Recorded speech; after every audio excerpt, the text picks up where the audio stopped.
guys, and welcome back to another episode of the Good Human podcast. Today we're back with more viewer questions. We've picked a few to answer, give our hot takes on them, and we will just jump straight into the questions. Okay? Let's go. Question 1. How do you change the feeling of being a failure, especially when it comes to dieting? I've tried so many and have lost hope on myself and ever being able to lose the weight I want to.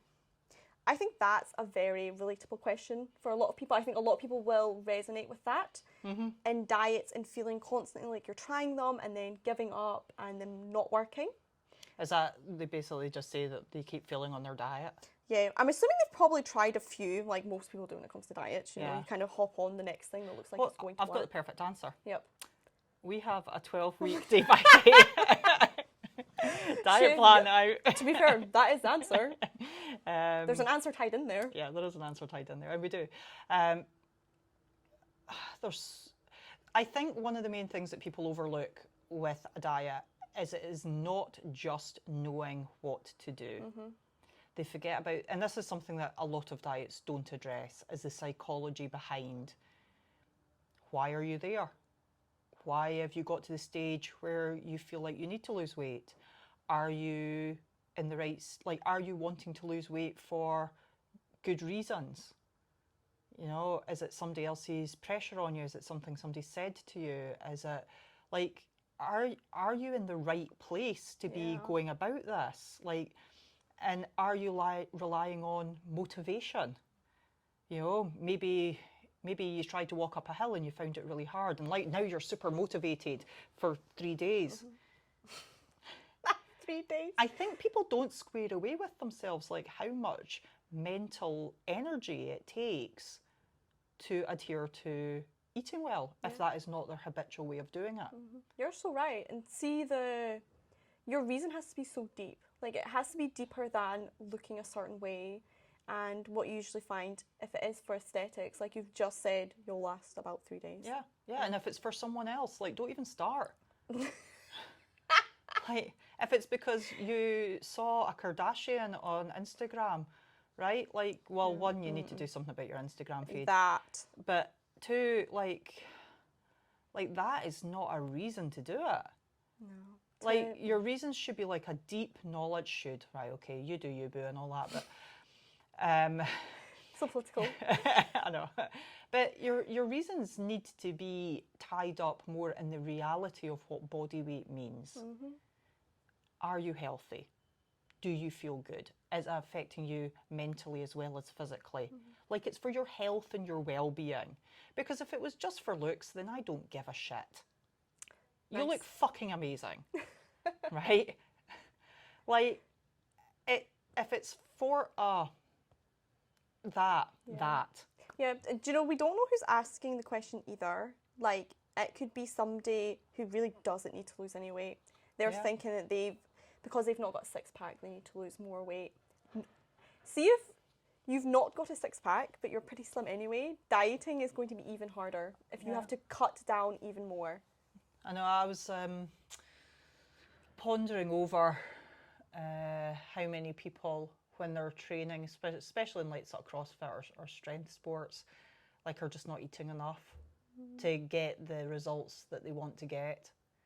You know, and it's so difficult because it's like a cognitive dissonance. Like, their brain just falls apart at the thought. Like, it's this really intense conflict in their brain of, I want to look a certain way, and I'm going, well, you need to eat more.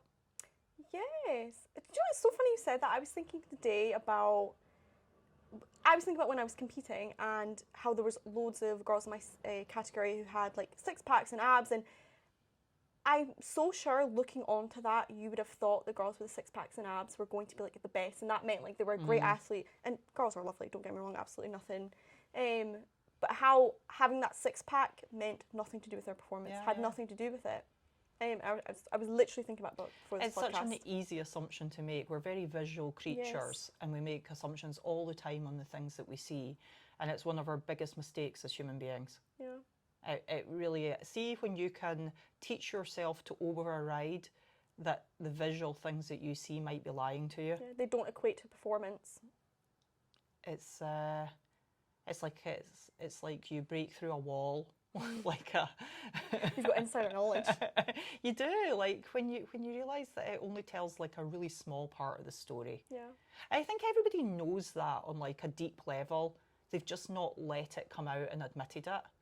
Like I think, like you never really explain to somebody like how somebody looks doesn't matter, and they go, "Oh no, I think it does," right? Like whoever says that. Yeah.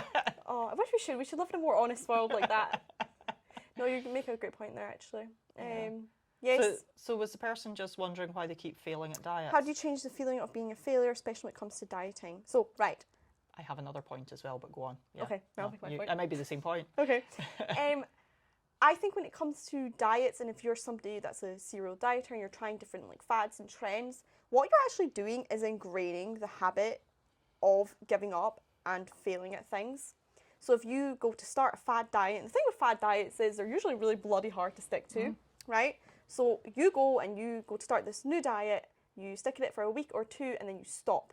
Then you pick up another fad diet, you stick at it a week or two, then you stop. What you're slowly doing over time is ingraining the thought and the feeling and the action of giving up. Yeah, you're teaching yourself Yes, to give up. Because you are something that when you start it, you're not going to complete it.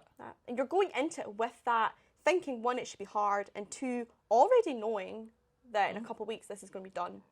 You already in your head think in a couple of weeks this is going to be finished, and you're not thinking long term.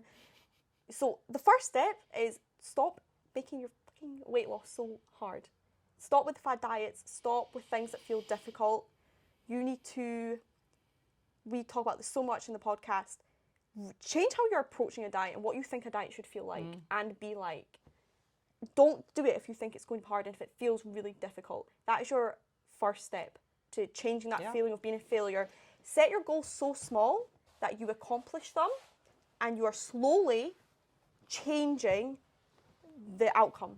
Every time you complete a small goal, you're no longer a failure. I was speaking to somebody the other day and was reminding them that a diet, I was looking at how many calories they'd prescribed for themselves per day, and I was like, right, that's too low. I was like, remember that a diet should be the most calories you can eat while still losing weight, because that's sustainable. Don't take it down to 1,200 calories. Like, you're not going to sustain that. Sure, you'll lose weight and you'll lose it fast, but you can't keep doing it. And the chances are, like, after your 5 days of success, like, you're just going to backtrack and like put any initial like gains, loss of weight, like you're just going to put it back on because it's not sustainable. There's no point if it's not sustainable. So eat the most number of calories that you can while still losing weight. Absolutely. I want to pick up on something else, that feeling like a failure. Feeling like a failure.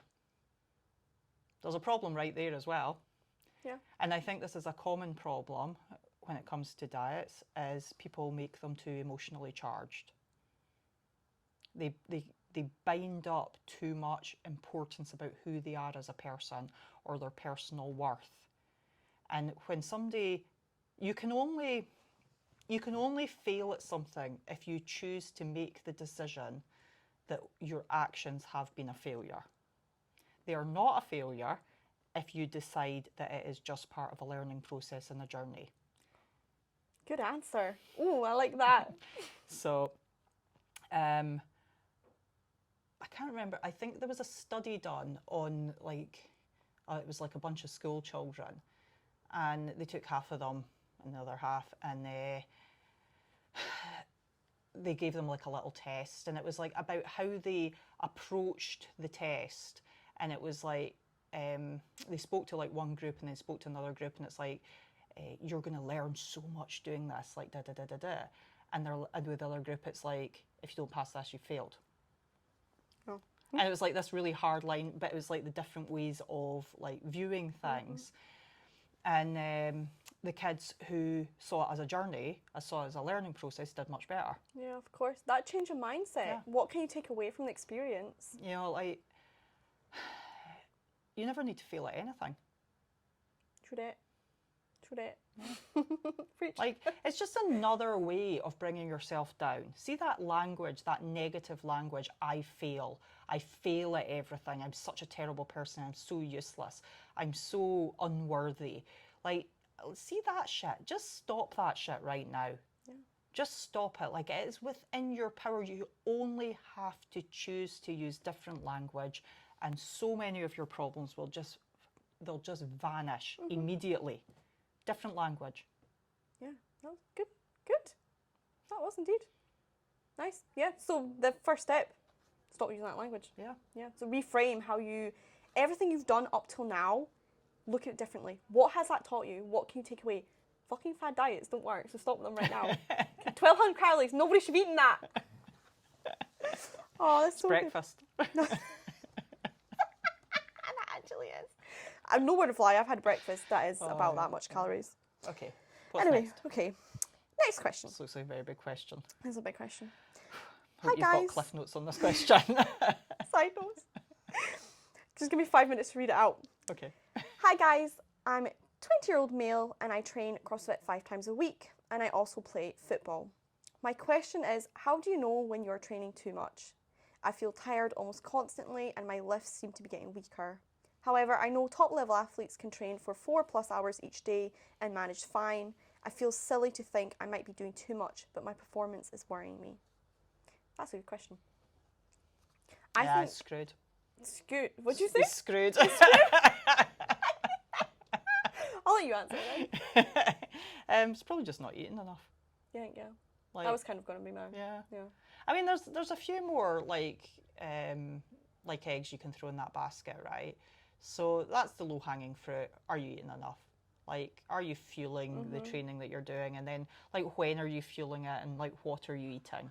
Like, so that's the sort of simple stuff, you know.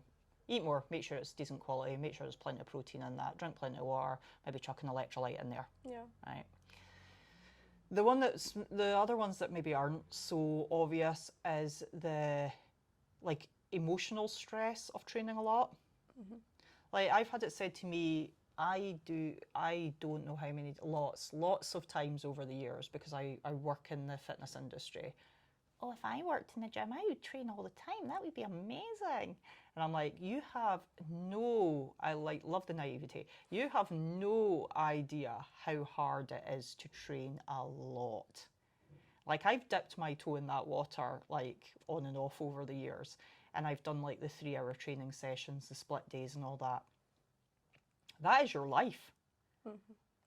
Like, unless you're some sort of, like, genetic anomaly, which there are out there, which is also a little bit of a red herring, because some people just have a much better genetic capacity for that. The management of recovery, you know that, like, I believe it was me that said it. Quote myself. I was going to say, you know that quote, and I'm like, so maybe that was me. It's fine, make it a thing. You know, you can't be overtrained, you can only be under-recovered. True. You know, like, I mean, they're kind of the same thing, because if you train so much that you've not got time to recover, then... Yeah, there is only infinite hours in the day, isn't there? But what are people doing for recovery? Are they spending time, you know, doing some, like, mobility work or getting a sports massage? You know, are they making sure that they're getting, like, 10 hours sleep a night? You know, so that was the next bit that I was going to go on to, is sleep is so important for recovery. And see this, we've talked about this, like, this culture of it being impressive that you only need 6 hours sleep. Like, sure, again, there are some, like, so with sleep, the quality of your sleep matters more than the number of hours that you spend in bed. So I don't care if you go to bed at 10 o'clock, if you then sit on your phone, toss and turn, like, and you're not really sleeping, like your room's too hot or like whatever it might be. So the quality of the sleep matters, and I believe there has been studies that say, like, you can have less sleep and still be okay on it. But then, are you talking about somebody that is then training 3 hours a day? No. Yeah. Yeah. So I would say sleep, so food, sleep, and then the emotional stuff that goes with it. Like, do you actually enjoy training that much? Like, like, Are you doing it for the right reasons? Nah. Do you know what I was going to say is don't compare yourself to other people. Do not, especially top level athletes. There's also it can be very like misconstrued when you hear like athletes say that they've been in the gym for like 5 hours or the whole day. They are not spending 5 hours training. Are they? Fuck. Yeah, like, you know, like even if they're doing like putting in like quite a lot of work during that time, a lot of it could just be skill work. Yeah, or a bit of mobility You and know, like time in between. practicing, like, not that handstands don't take effort, but you know, like a skill rather than like a high intensity workout. Or heavy lifting. Yeah. You know, there's a big difference between being in the gym for 5 hours and training for 5 hours. So be careful there. But also, you're not the same as these athletes, and of course, all the athletes are different. But what you have just said, if you work full time, are you comparing yourself to athletes whose jobs are to train? And of course, there are athletes that work full time as well.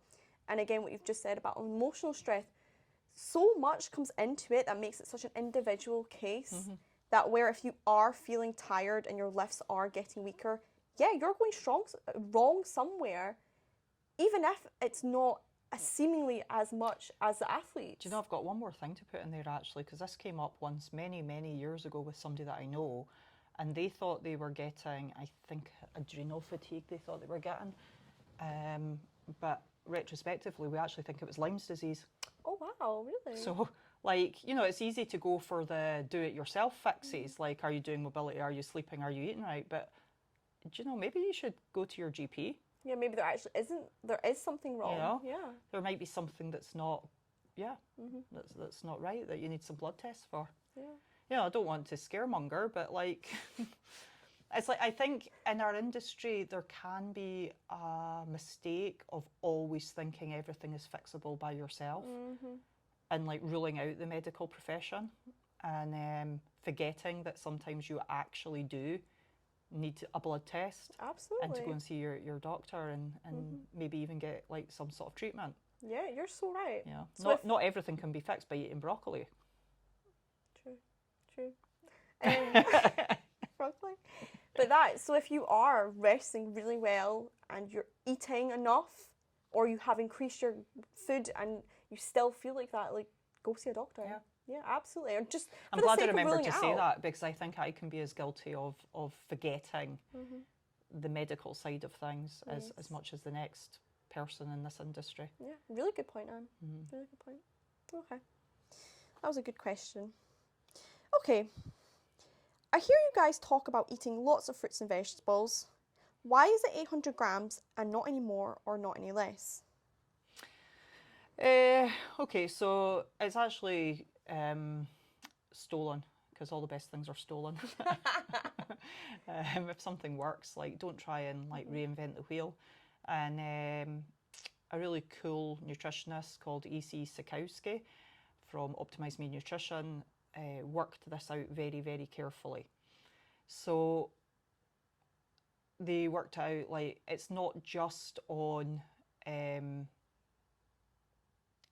like nutritional density, so it's also on like what's likely that somebody's going to eat in a day. So there's a bunch of things to consider there. What can somebody actually eat in a day that's not going to be their entire food? Yeah. Like, so what's achievable?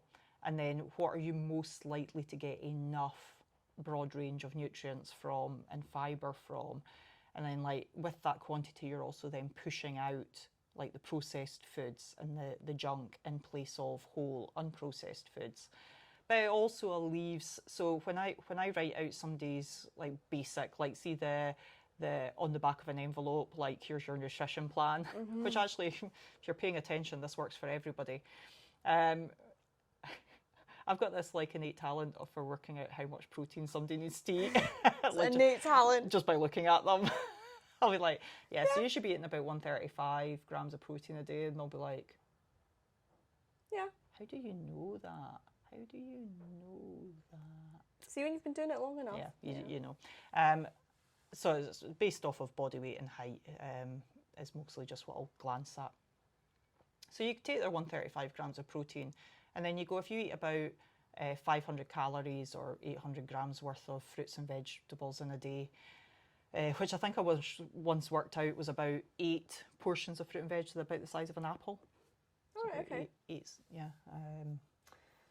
Then that leaves you, depending on like if you're like a 6'4" guy or like a 5'2" woman or whatever, like it'll leave you with a varying amount of calories that you can have in a day, but a sort of average amount of calories, it'll leave you with about 300 calories of eat whatever the hell you want. Yeah, you've got room there to play. If you're a bigger person, then you might want to be eating like, obviously you'll be eating more protein, but you might want to eat more protein still, for example. But like, see this formula for like what to eat to be healthy, it's pretty simple.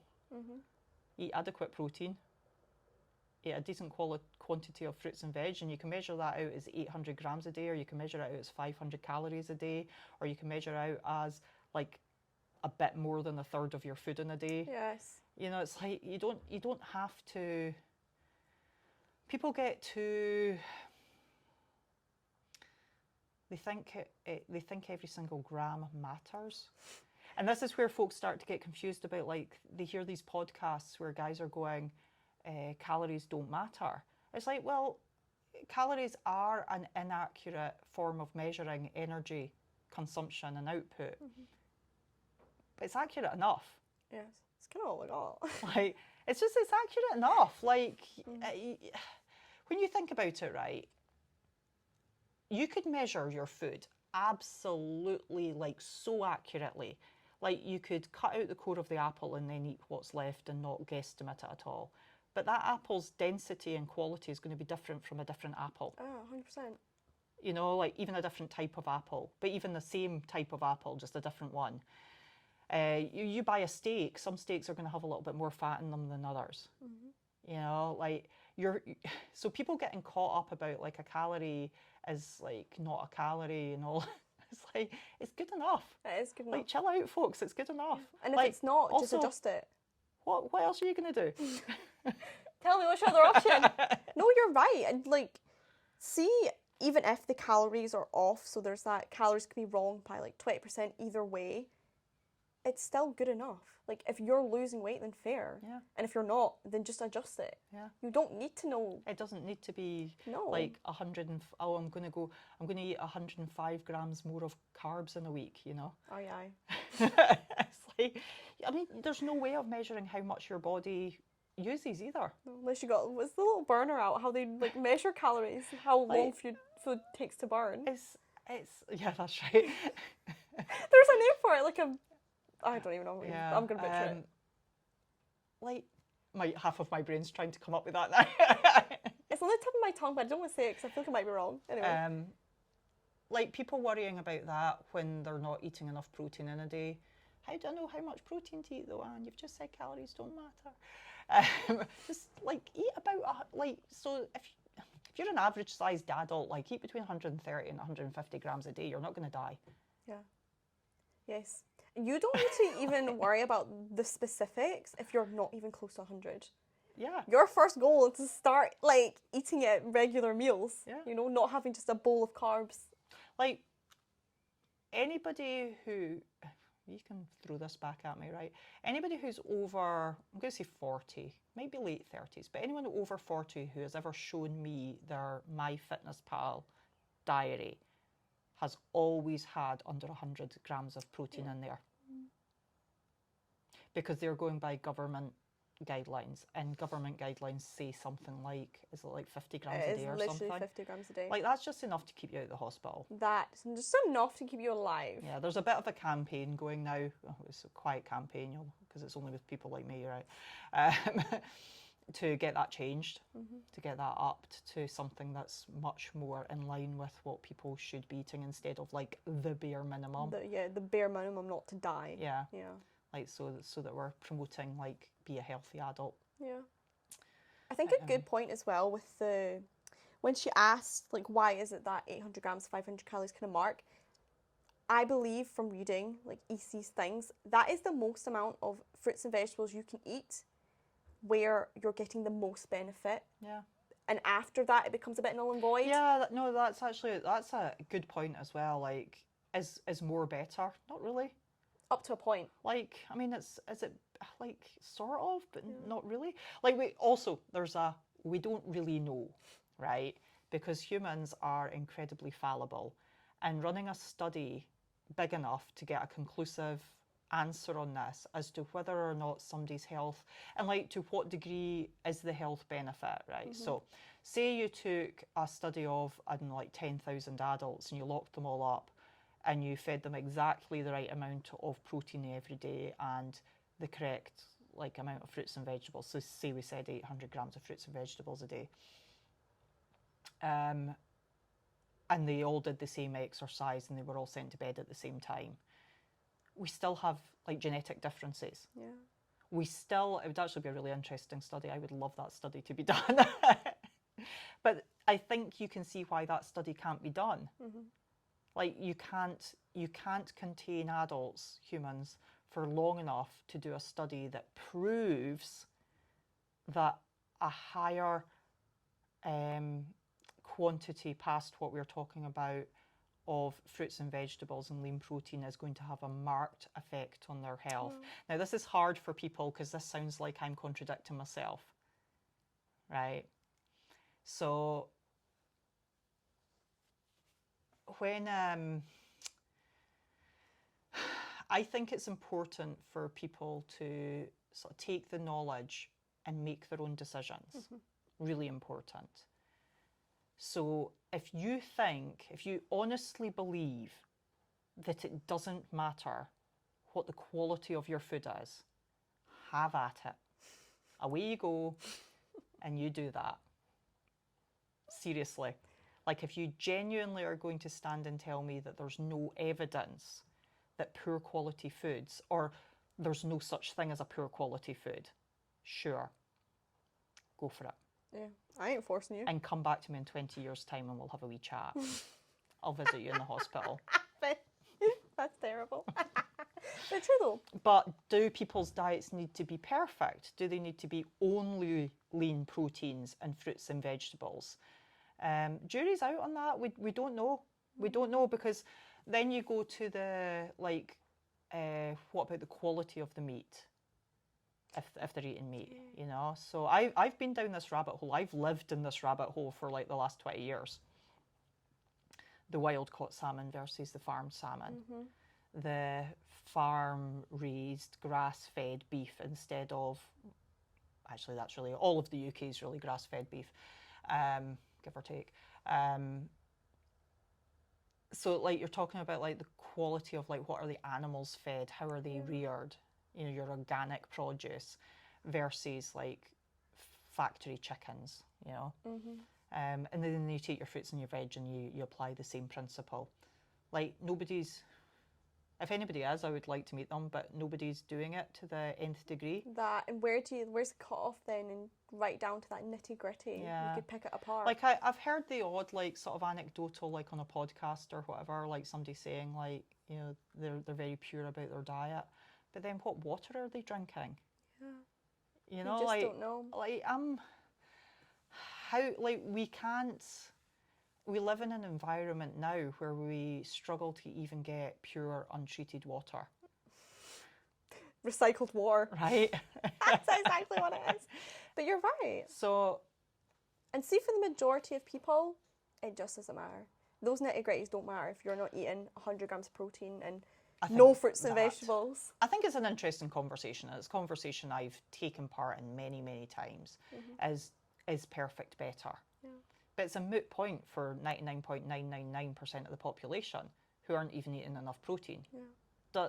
Do you need to be taking part in a conversation over whether or not it should be organic? Yeah. You got bigger things to worry about, babe. Like, I think this is what everybody does though. Like they go, oh, like blueberries. I heard that in fact I was writing a post for Good Human the other day, and I kind of hesitated to do this because I don't like narrowing down on certain food types, but it was about brain health and like what supports good brain health, and it's things like avocado and blueberries and like walnuts and olive oil and stuff. And I hesitated to write the post because like you don't need to have the blueberry diet. Like you're not going to be better off by eating only blueberries for every meal. Like it doesn't always need to be to extremes. Eating loads of blueberries but still only eating 50 grams of protein. Right. Nah, you got bigger things. Like, I don't know, like people Humans are really funny with that stuff. Like that, they want one answer. Yes. Just give me one answer. Specific as well. Very specific. Yeah, blueberries. Yeah. Just eat your blueberries. I think that's like we've just mentioned good human there. Like the questions we've just answered cover a lot of why we started the Good Human plan. Yeah. Yeah. It not being a bloody diet where Yeah. you're eating 1,200 calories and promoting realistic, healthy lifestyle principles. Like, I'm just so tired of people not understanding what they're getting themselves into. Yeah. Like, it's not, people aren't stupid, they're just fed the wrong information. Yes. Yeah. You know, like how can anybody make a good decision about their health when they're being told all the wrong things? Mm-hmm. And where like it feels like everything conflicts. That's because it does. Mm-hmm. That's not your imagination. Like, think of it like this. How could it possibly, and I'm like, I don't care, like Weight Watchers, Slimming World, whatever they are, like, how could it possibly be in their interest to have you fulfill your goal? November's then. Like, they hinge their success on giving you half-truths. That elusive as well. Half the information. Yep. Sins. You can eat as much pasta as you like. I'm told this is real, by the way. No, it is real. Yeah. Yeah. Like, I used to do Slimming World. you No, it's real. you can eat as much pasta as you like. Well, I mean, yeah, you can. Anybody can. But where's the truth about what that means on a health basis? Yeah. Or on a behavioural basis? Behavioural, so important. You know, or a mindset. Mm-hmm. Like, to just say to somebody, it's a good diet, this, you can eat as much pasta as you like. Like, it's such a con. No, it is. I will give you an example. In Slimming World, you could, I'm not sure it's changed by now and there was different versions, but it was like vegetables were like free basically. So you could eat, they had no sins. Sins as well, calling them sins by the way. Potatoes, they were sin free. And I'm sure they were banking it on the fact that you're only going to eat a certain amount of potatoes. Fuck no. You best believe people are eating as much potatoes as they possibly could. Like half a plate full of potatoes, and then they weren't losing the weight and whatnot. But that's how misleading it is. Yeah, like, why not just tell people, like what's the calorie density of your potato when you eat this amount of it? That. Like, people. what's the nutrient density of your potato? Yeah, it's like hidden. Yeah. You know, for something else. That just, as the years piled up, and I saw like more and more people so confused and struggling to get anywhere. And then I would also hear people telling other people that they definitely believed was true.